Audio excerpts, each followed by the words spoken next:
అందరికీ వందనాలు. ఇక్కడ బైబిల్ నుంచి మనం గమనిస్తే యోహాను సువార్త 15వ అధ్యాయం 7వ వచనంలో రాయబడినట్లుగా నా యందు మీరును మీ యందు నా మాటలు నిలిచినెల్లా మీకు ఏది ఇష్టమో అడుగుడి అది మీకు అనుగ్రహించబడును.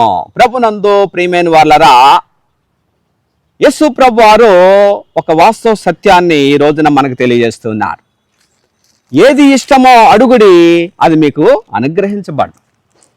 కాబట్టి దేవుడు ఏదైనా మనం విశ్వాసంతో అడిగితే తప్పకుండా మన యొక్క మనవులను విని మనం ఆశించినవి విని తప్పకుండా దేవుడు గొప్ప మేలు చేస్తాడు.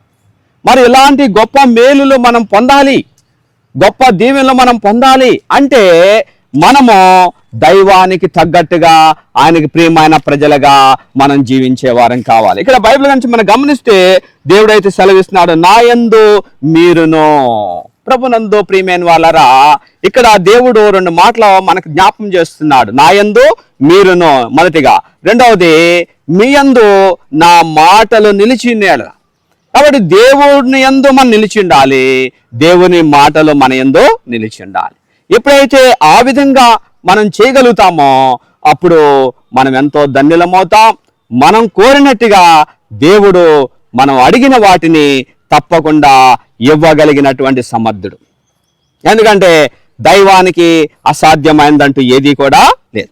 కాబట్టి మనం ఎప్పుడైతే విశ్వాసంతో దైవాన్ని ప్రార్థిస్తామో తప్పకుండా దేవుని ద్వారా మనం గొప్ప మేలులను పొందుతాం. అయితే మరి ఈ మేలులు మనం చూడాలి, పొందాలి అంటే మొదటిగా మనం దేవుని యందు నిలిచి ఉండాలి.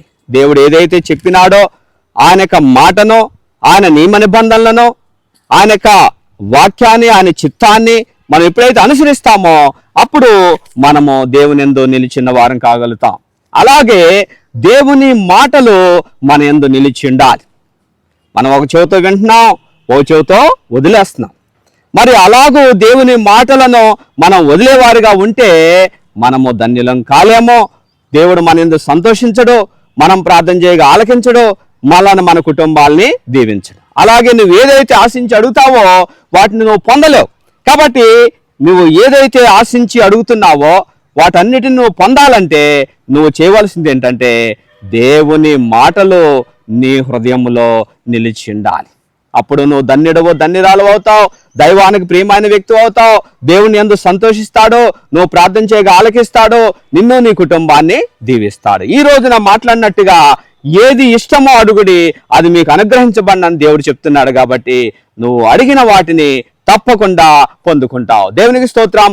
దేవుడి పరిశుద్ధ మాటలు దీవించును గాక. ఆమెన్.